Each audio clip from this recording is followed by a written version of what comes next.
And I know what you're thinking, Brandi. We told you you shouldn't be in the middle of antifa riots anymore. It's far too dangerous. But there was so much gaslighting happening over the weekend on what's going on in Portland and the truth of what's happening on the ground outside an ICE facility there after like 100+ days of unrest that I was like, you know me, I cannot pass up an opportunity to try to call out elected leaders for their absolute utter BS.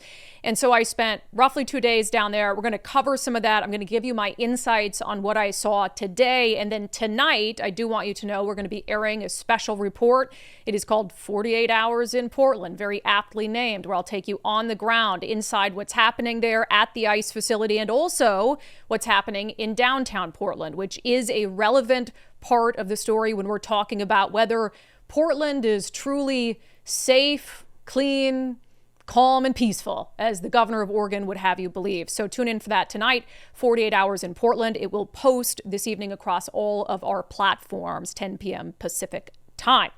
All right, so to set this up, I think it's important to understand sort of what kicked this off. Now, you guys know, because we've talked about it on the show, that there have been ongoing protests outside an ICE facility about 2 miles outside of downtown Portland. We've played for you repeatedly over the last 100 days a lot of the interactions that Antifa types have had with people like our friend, independent journalist Katie Daviscourt, who's been attacked, stalked, harassed by Antifa while she's down there trying to report on what's happening.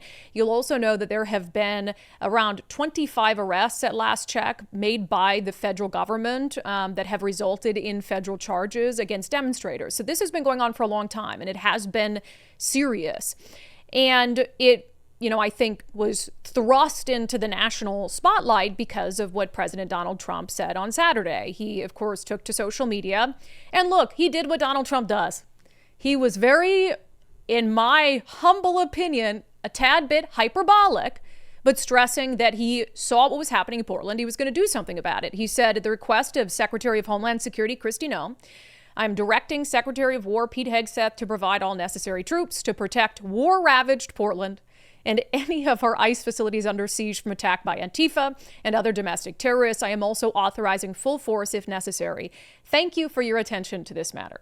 So I saw that post from President Donald Trump and I was like, holy smokes, it is on in Portland. And the war-ravaged part of it didn't really stand out to me as being necessarily problematic, because remember, one of the reasons I was able to come around to Donald Trump is I stopped taking everything he said literally. So I'm like, he doesn't really literally think that Portland is a war zone. I don't believe. But based on what's been happening there for 100 days, said there is a possibility, and Pete Hegseth, the Secretary of War, that they might need troops on the ground there. And so he said he's authorized it. My understanding is that there is right now an active ongoing effort to deploy a couple hundred National Guard troops to the ground there. So he pushes that out, and the left lost their ever-loving minds over it. And this is what really got me, because I talk about the blatant lies from politicians a lot, especially on the West Coast. But this was a whole new level of trying to pull the wool over the eyes of Americans. So Oregon Governor Tina Kotek responded, immediately and basically said, Oregon's safe and calm, nothing to see here. We'll update everyone when we know more. And then she posted this. In my conversations directly with President Trump and Secretary Noem, I have been abundantly clear that Portland and the state of Oregon believe in the rule of law and can manage our own local public safety needs. There is no insurrection. Okay. Portland and the state of Oregon believe in the rule of law and can manage our own local public safety needs. I want to play for you. I know I skipped over it, Nicole, but we'll go back to it. A little bit of the raw video that I got on the ground that you're going to see in our special report tonight as a way to sort of set you up for my response to the governor of Oregon.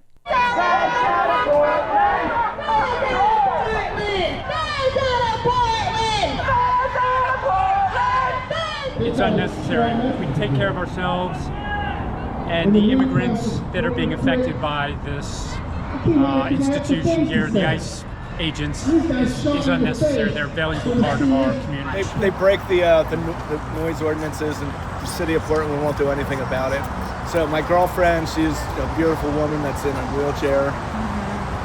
There's a bunch of other women that are here that they're just afraid to come out. They will not come out without me. So they all text me like when they're gonna come outside, because they're afraid of what these people are gonna do to them. Federal Protective Service. The facility is closed. Stay out of the area. The driveway is closed.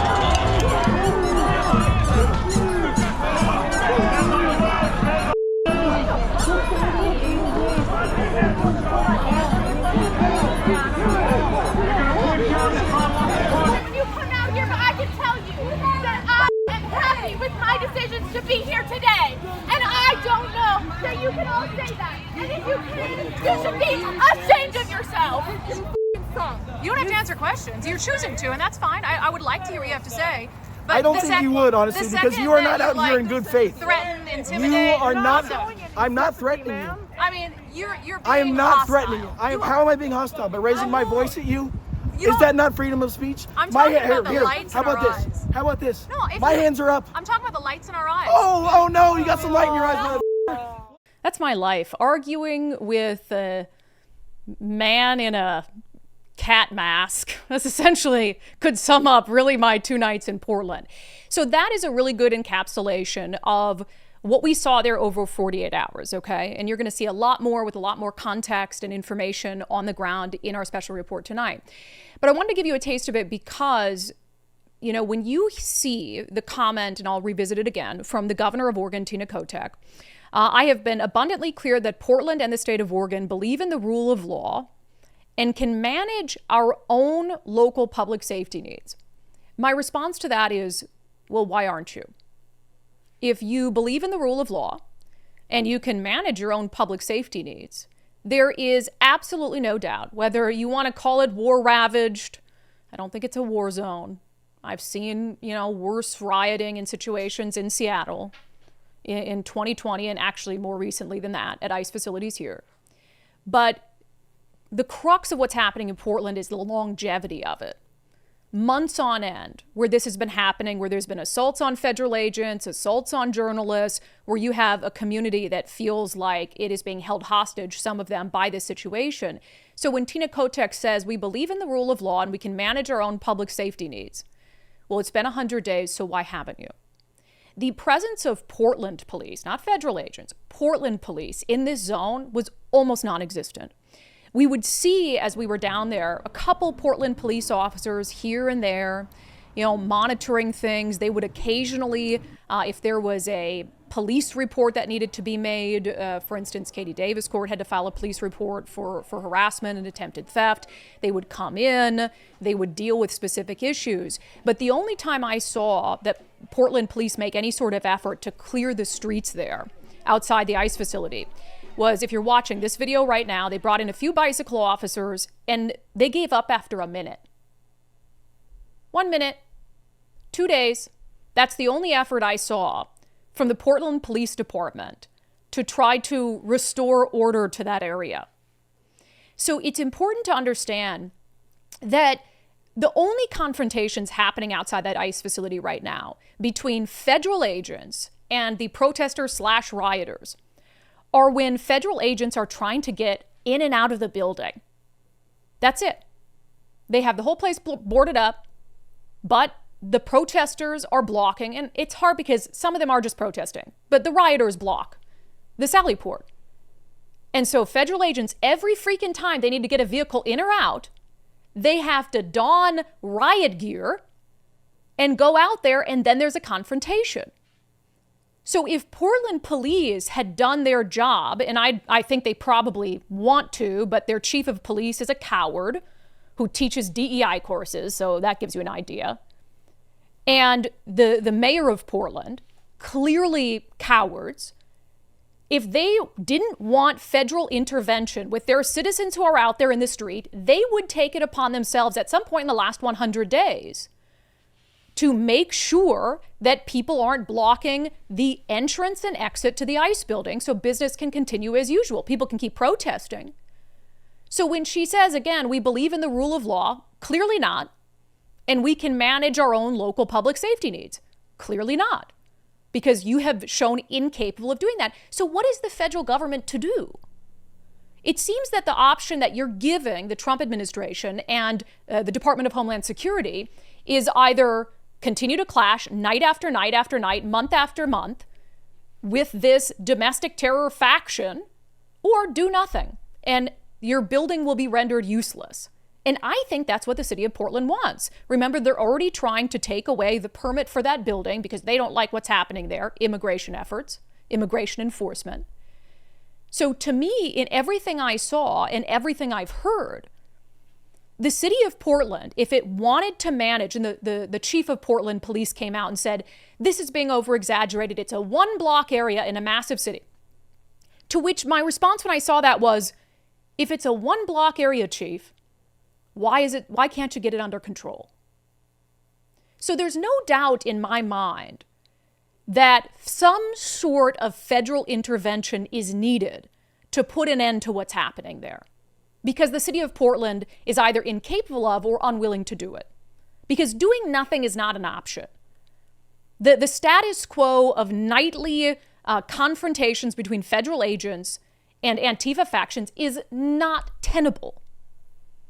And I believe the city of Portland wants this to be able to make some sort of political point to distract from some of the larger issues they're dealing with. You know, one of the biggest gaslighting things that I saw that made me like, middle of the night, I got to go down to Portland. So Sunday, they were planning a rally, right? They were going to do a march. The governor, the mayor of Portland, the governor of Oregon, Democratic leaders, they were going to do a march through downtown Portland. And they'd already been putting out all this stuff like, nothing to see here, folks. United States Senator Ron Wyden had put a video out noon on Sunday outside the ICE facility when really no one's there. And it's boarded up, and he said, I don't see a war zone here. Totally disingenuous, because if he had taken the same video later on that night, it would have looked kind of like a war zone. And the media was just eating it up like, oh, Trump's exaggerating this. So they do this march, and Tina Kotek on X, I'm sure her team, posted this. Today I was in downtown Portland walking peacefully with Oregonians to say that we don't need military intervention here. We are peaceful, we are united, we are Oregon. And you'll notice in these images, if you're watching, not listening today, don't you find it odd how tightly cropped those images are? Don't you find it odd that they're in this march that, yes, hundreds of people attended, but those images of her marching through downtown Portland are so tightly cropped. And anyone with a brain can look at the background and know exactly why. There's two big problems here. The ICE facility isn't in downtown Portland. It is 2 miles away. So this suggestion that, oh, downtown Portland is a beautiful, vibrant place and we're marching through it and all this, it doesn't even make any sense because that's not where the ICE facility is. And that's not what we're talking about here. But while you bring it up, I went down to the exact spot, matched the boards up, matched the businesses up in the background so I could see what the governor's office was cropping out of that image. And let me tell you, the wider picture is not pretty. I got a tour of downtown Portland from Tara Fowle. She's a street photographer. We've featured her on the show before. And she documents the city's horrible homeless and drug crisis.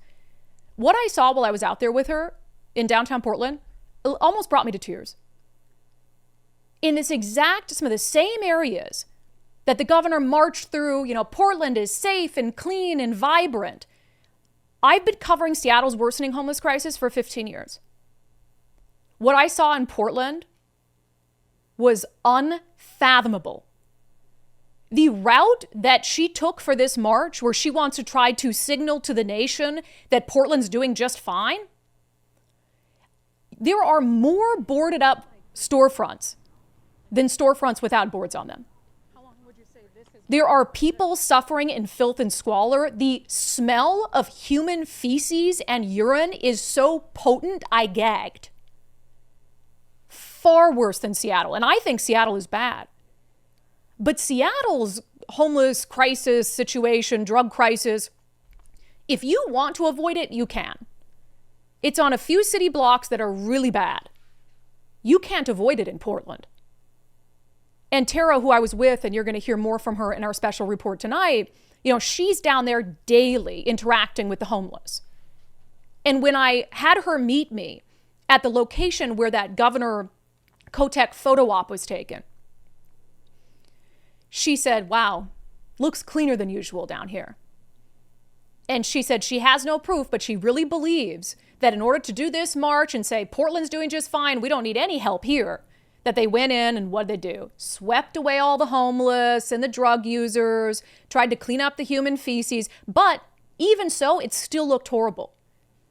It is a ghost town.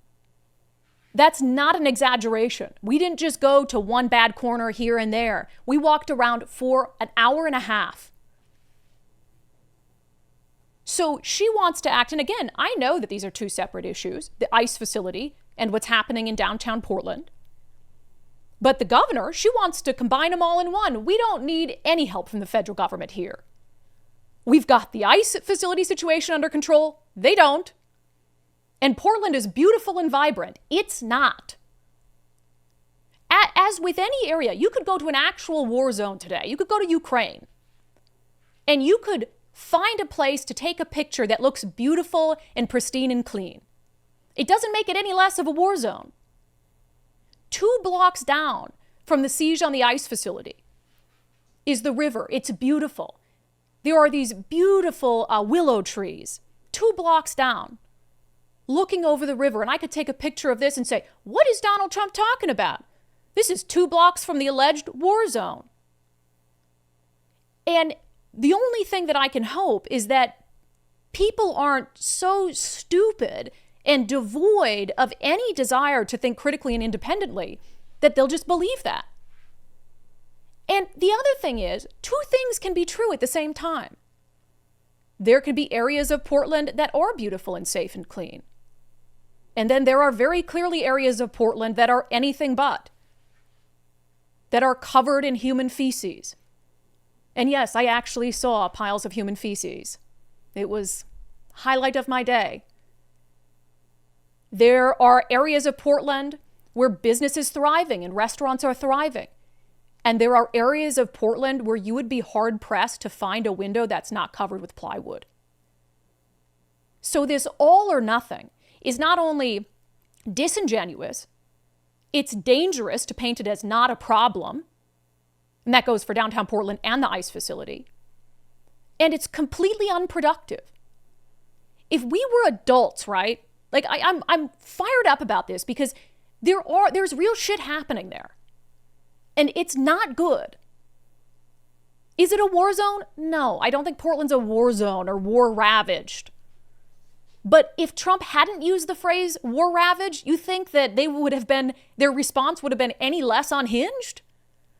No, because it's orange man bad. If we were all adults, President Trump included, he would pick up the phone, beep, beep, beep, beep, beep, beep, beep, beep, beep, beep, beep. And he would talk to the governor of Oregon, which they had a conversation, but I think it should have gone something like this. Hey, Governor Kotek, it's President Donald Trump. The situation outside the ICE facility is unacceptable. Our agents are in danger. They've been assaulted. They have to send out riot officers every time they want to get somebody in and out. What can you do to help us with this and bring it to an end? And while we're at it, I know that you guys are having an issue with your homeless crisis and drug crisis and your business climate. We would love to help you with that. Can we maybe help each other out? You guys help us out with the ICE facility. Maybe we can send some additional resources your way to be able to help bring downtown Portland back to life. What can we do? But of course, no one's a freaking adult these days. No one wants to fix anything. They want to blame other people so they can score political points while nothing gets fixed.